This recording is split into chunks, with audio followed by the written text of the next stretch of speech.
व्यास Adarsh standard 8 subject Hindi chapter number 5 सवाल बाल मन के जवाब डॉक्टर कलाम के उसका अभ्यास करेंगे जो एक साक्षात्कार है। तो कृपया अपना हिंदी का पाठ्य पुस्तक निकाले और पेज नंबर 28 पर आप ध्यान दीजिए। तो सवाल बाल मन के जवाब डॉक्टर कलाम के, तो यह एक साक्षात्कार है। विद्यार्थी और डॉक्टर कलाम के बीच जो बातचीत हुई थी प्रश्नोत्तर शैली में, यह प्रस्तुत साक्षात्कार डॉक्टर अबुल बाकिर जैनुलाब्दीन अब्दुल कलाम से बच्चों की बातचीत पर आधारित है। यह बातचीत तब संपन्न हुई थी जब डॉक्टर कलाम राष्ट्रपति पद पर आसीन थे।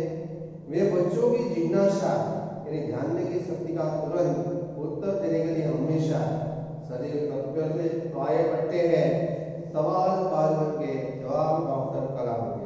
प्रश्नकर्ता आर अरविंद, कक्षा 3, सेंट मेडल स्कूल, चेन्नई। क्या आप अपने बचपन की कोई यादगार घटना हमें सुना सकते हैं?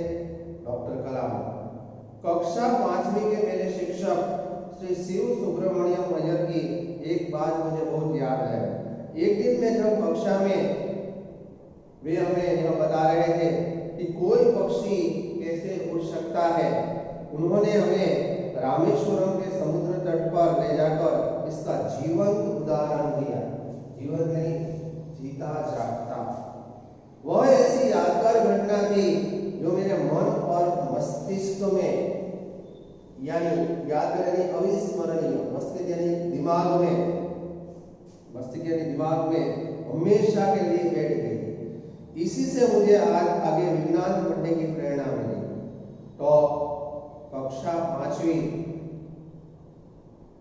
बराबर कि कक्षा 3 के विद्यार्थी ने प्रश्न पूछा कि क्या आप अपने बचपन की कोई यादगार घटना हमें सुना सकते हैं?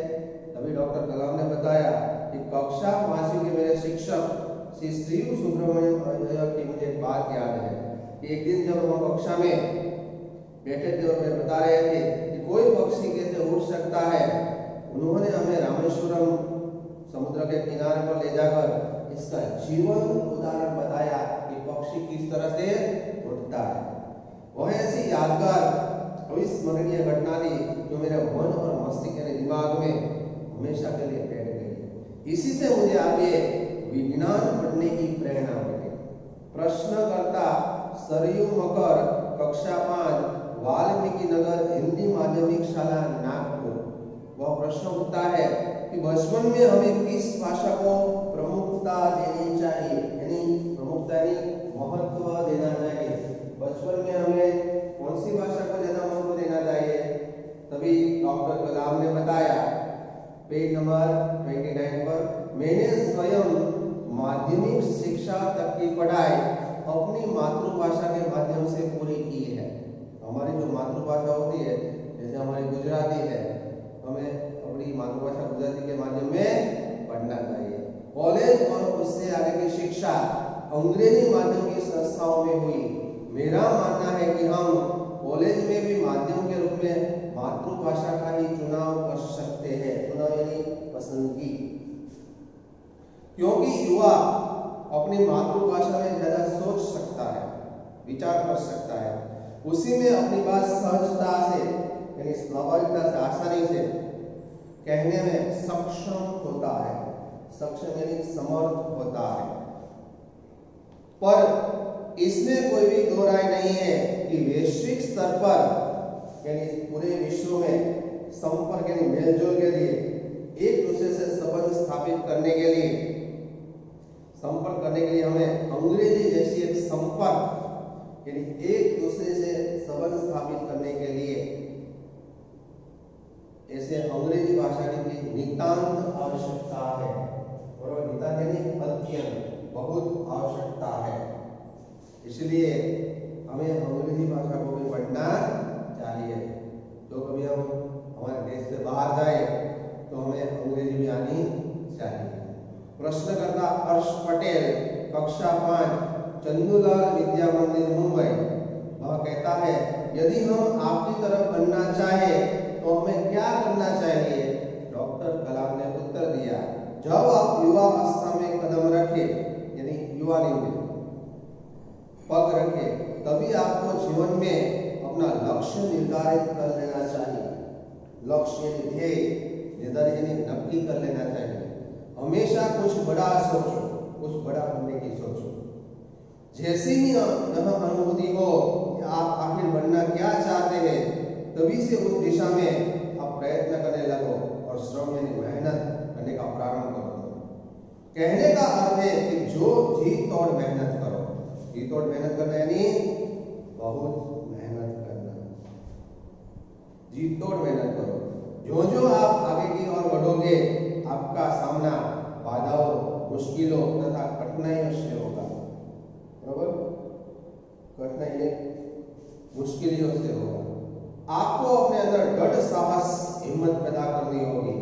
समस्याओं को पराजित करने में, समस्या की उलझन पराजित करने में महारत हासिल करनी होगी। महारत यानी योग्यता, महारत हासिल करना यानी योग्यता हासिल करना, कुशलता हासिल करना, तभी जीवन में सफल हो पाओगे। पहले यह जरूरी है कि आप निरंतर ज्ञान अर्जित करें, यानी ज्ञान प्राप्त करें। अर्जित करना यानी प्राप्त करना। पहले अच्छी तरह से अपना पढ़ना शुरू रखें।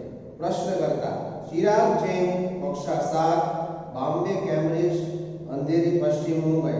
वह कौन सी बड़ी चुनौती है जिसका सामना हमें आज करना पड़ रहा है?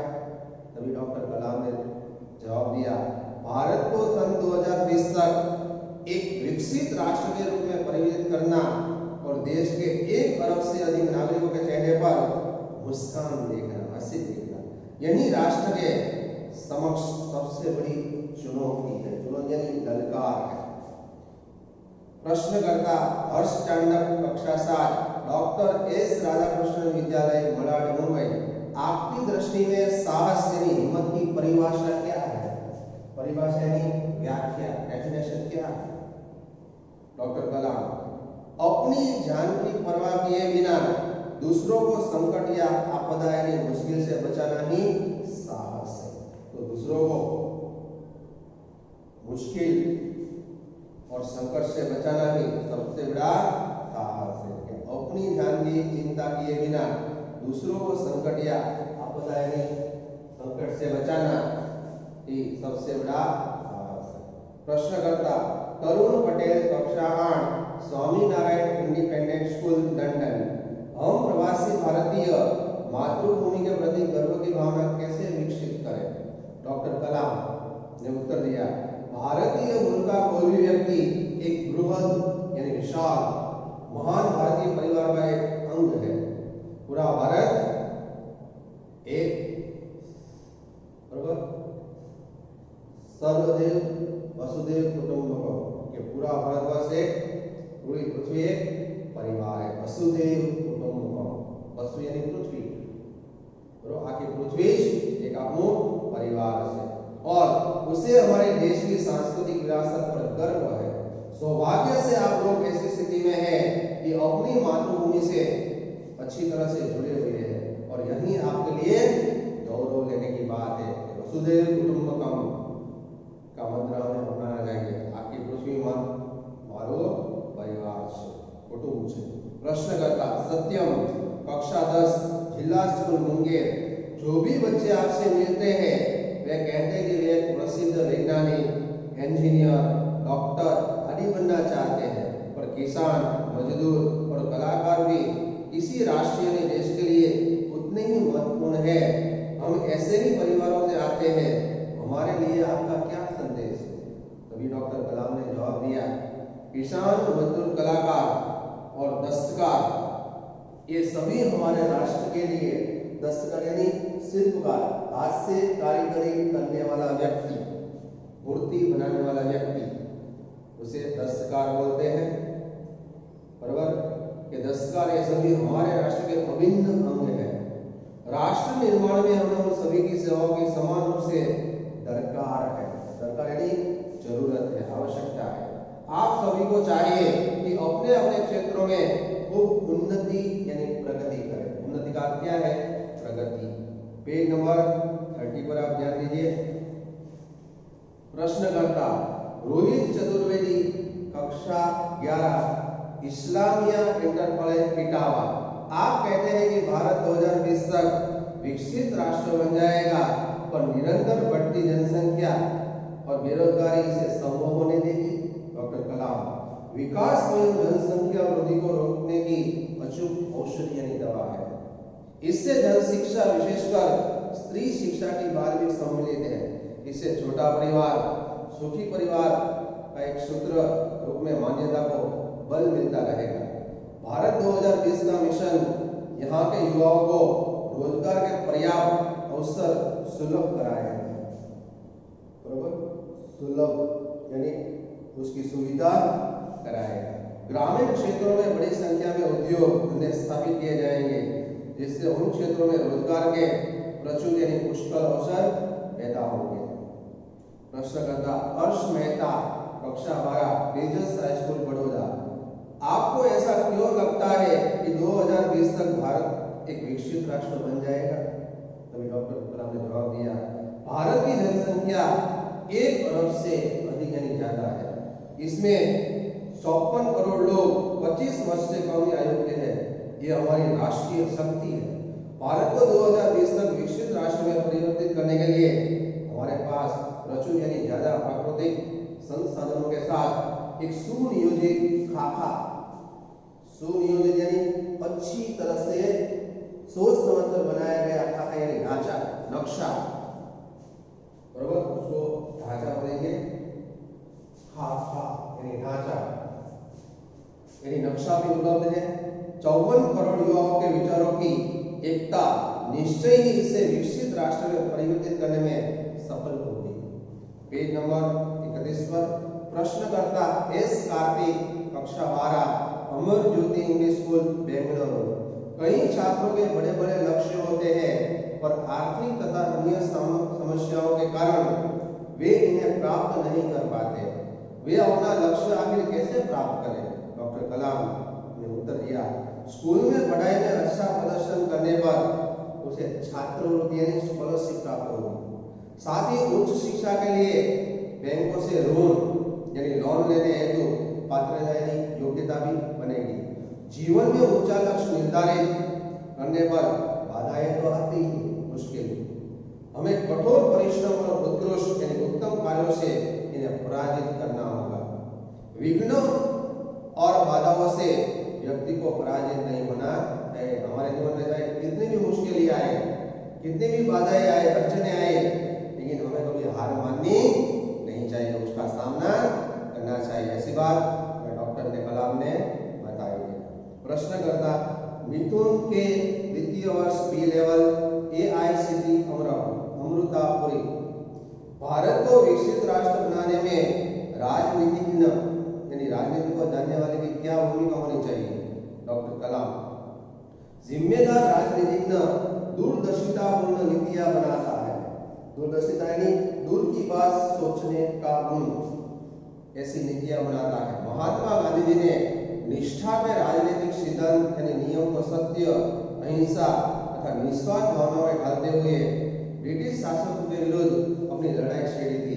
वर्तमान राजनीतिज्ञ को अपने कठिन परिश्रम, उत्कृष्ट यानी उत्तम और पारदर्शी यानी जिसके आर पार देखा जा सके ऐसे स्वच्छ कार्यों से मार्गदर्शन देना होगा।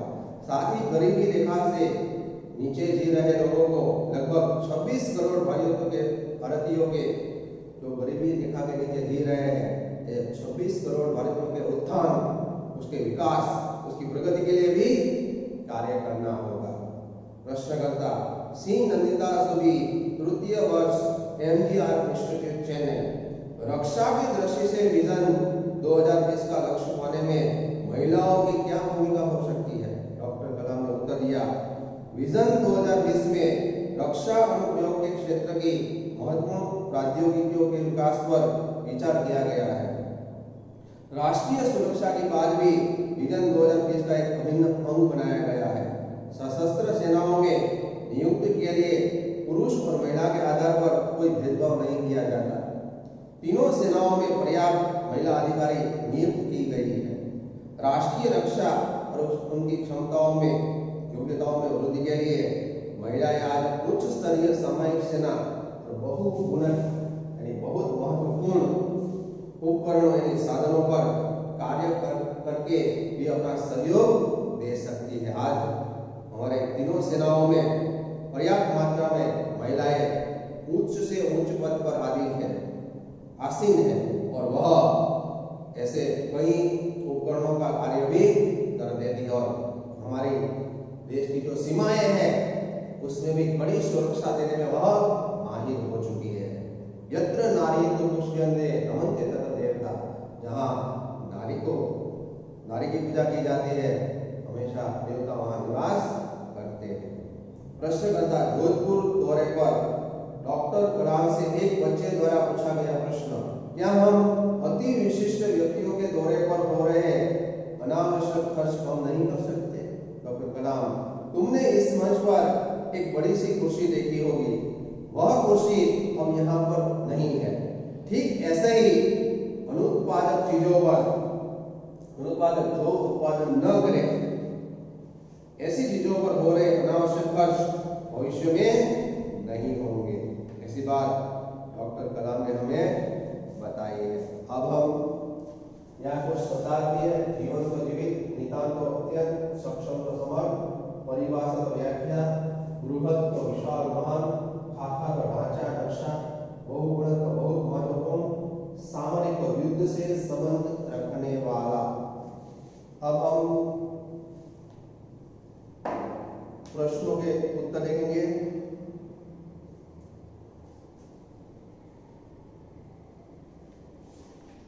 तो कृपया आप ध्यान दीजिए। यदि आप इन प्रश्नकर्ताओं में होते तो डॉक्टर कलाम से आप कौन से प्रश्न पूछते? उत्तर, यदि मैं इन प्रश्नकर्ताओं में होता तो डॉक्टर कलाम से निम्नलिखित प्रश्न पूछता।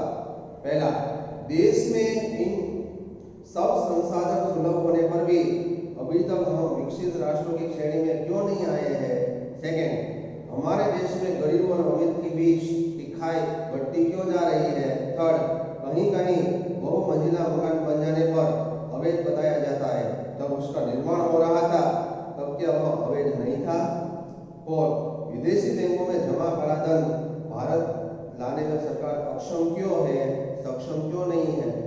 सेकंड, डॉक्टर कलाम ने अपने बचपन की कौन सी यादगार घटना सुनाई?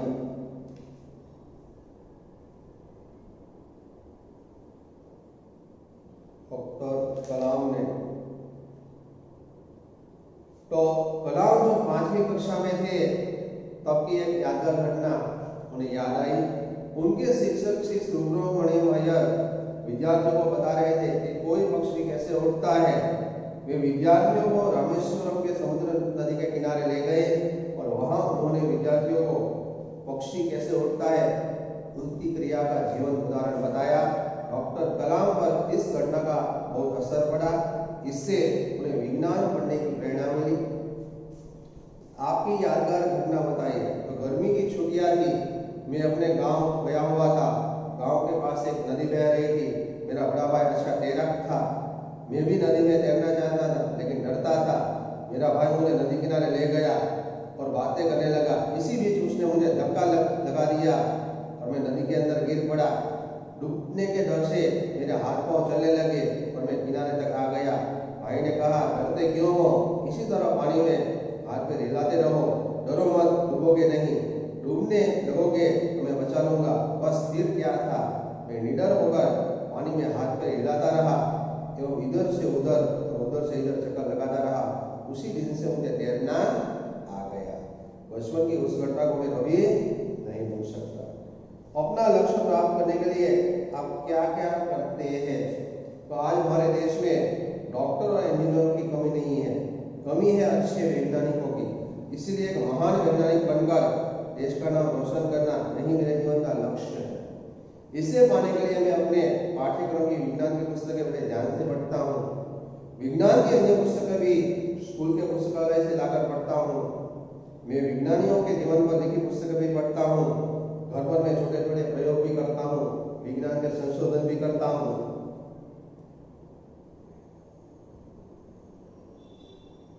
उसके बाद फिर किसी को मुसीबत में देखकर आप क्या करते हैं? तो किसी को मुसीबत में देखकर मैं यथाशक्ति उसकी मदद करता हूँ। तन मन धन से मैं उसकी सहायता करने से पीछे नहीं हटता। इसके लिए मैं अपने माता पिता से कुछ मांगने में भी संकोच नहीं करता हूँ। मेरे मित्र इससे मुझे बहुत सहयोग देते हैं। उसके बाद स्वाध्याय के प्रश्नोत्तर। बड़े हुए से देखा हुआ ज्यादा याद रह जाता है, क्यों? तो देखे हुए दृश्य का चित्र मस्तिष्क में ज्यों का त्यों अंकित हो जाता है। पढ़ने से केवल मन में काल्पनिक चित्र बनता है। कल्पना में वह सच्चाई नहीं होती जो यथार्थ में होती है, इसलिए पढ़े हुए से देखा हुआ देर तक याद रह जाता है। भाषा के विषय में डॉक्टर कलाम ने क्या बताया है? तो डॉक्टर कलाम ने माध्यमिक शिक्षा की पढ़ाई मातृभाषा में की थी। कॉलेज और आगे की शिक्षा में उनकी पढ़ाई का माध्यम अंग्रेजी भाषा थी। कलाम के विचार से कॉलेज की पढ़ाई भी मातृभाषा के माध्यम से होनी चाहिए। इसका कारण यह है कि विद्यार्थी अपनी मातृभाषा में अच्छी तरह से सोच सकता है, समझ सकता है, इसीलिए मातृभाषा में ही अपनी बात आसानी से प्रकट कर सकता है। फिर भी विश्व के दूसरे देशों में संपर्क बनाए करने के लिए वे अंग्रेजी का ज्ञान भी आवश्यक मानते हैं। चिराग जैन ने डॉक्टर कलाम से क्या पूछा?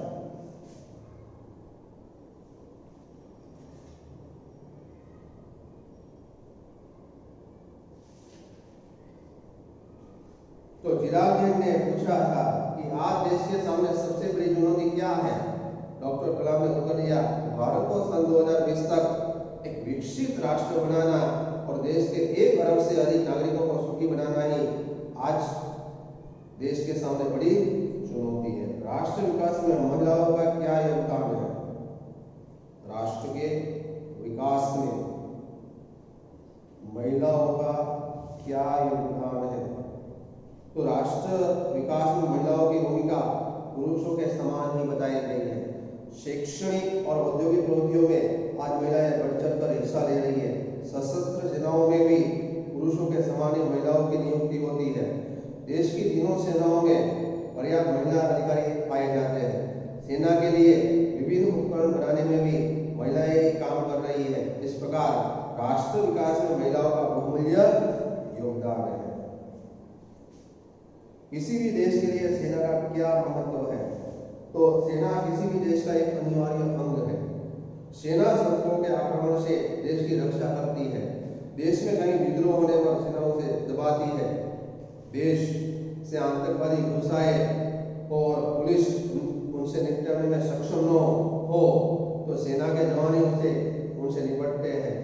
देश में कहीं भीषण बाढ़ या भूकंप आया हो तो सेना संकट में पड़े लोगों को सहायता करती है। इस प्रकार बाहरी या भीतरी संकट में सेना ही देशवासियों की रक्षा करती है।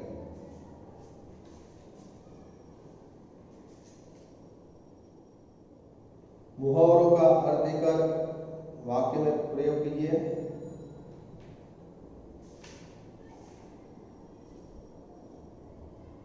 जीत तोड़ मेहनत करना यानी बहुत मेहनत करना।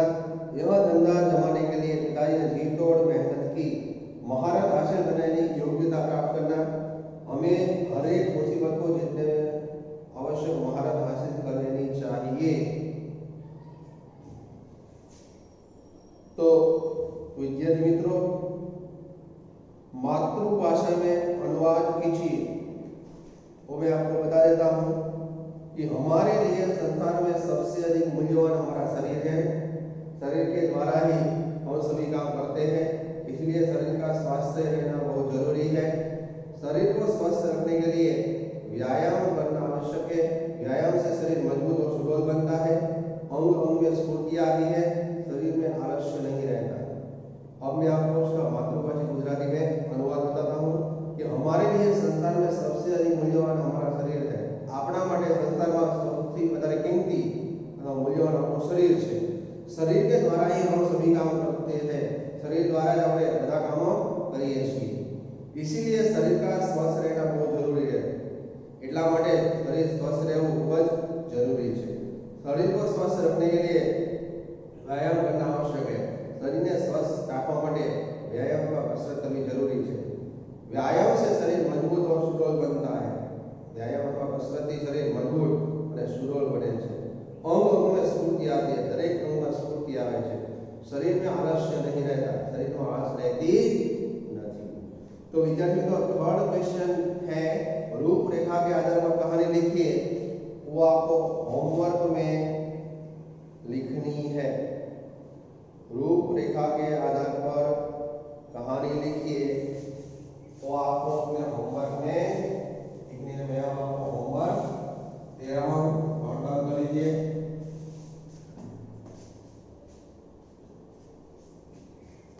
तो स्वाध्याय का होमवर्क क्वेश्चन नंबर 3 है, रूपरेखा के आधार पर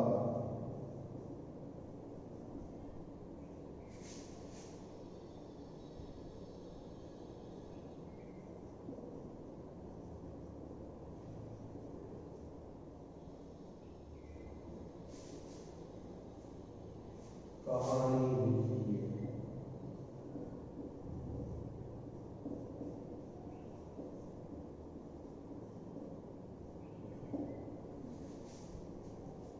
तो उसकी रूपरेखा में आपको लिख देता हूँ।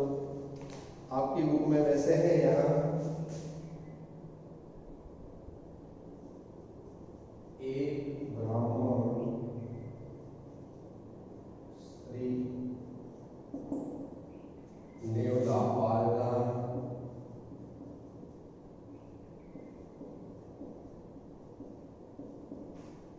पानी भरने को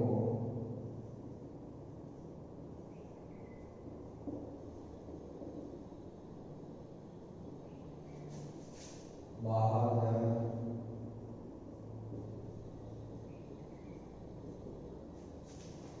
लौटने पर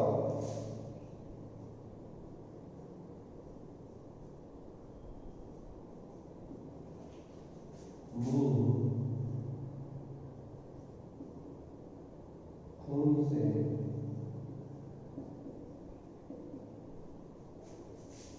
भरा देखना, बच्चे की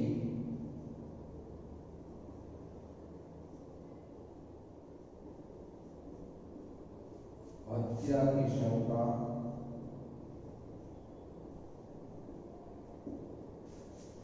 नेवले पर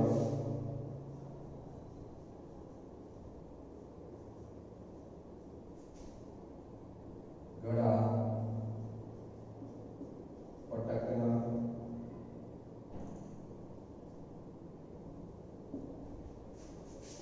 बच्चे को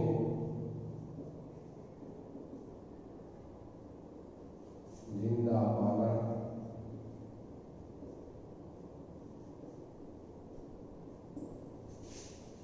फांसी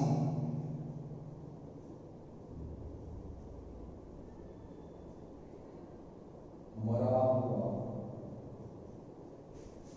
सांप पाना,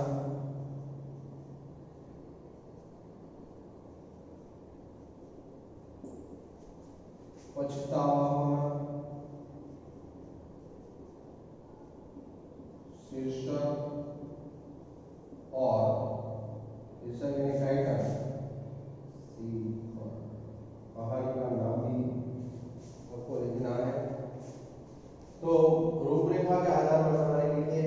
एक ब्राह्मण स्त्री नेवला बनना, पानी भरने को बाहर जाना, लौटने पर मुंह खून से भरा देखना, बच्चे की हत्या की शंका, नेवले पर घड़ा पटकना, बच्चे को जिंदा पाना, फांसी मरा हुआ सांप पाना, पछतावा होना, शीर्षक और शीट यानी कहानी का टाइटल भी आपको लिखना है और नीचे बोध भी लिखना है। Note down this homework student.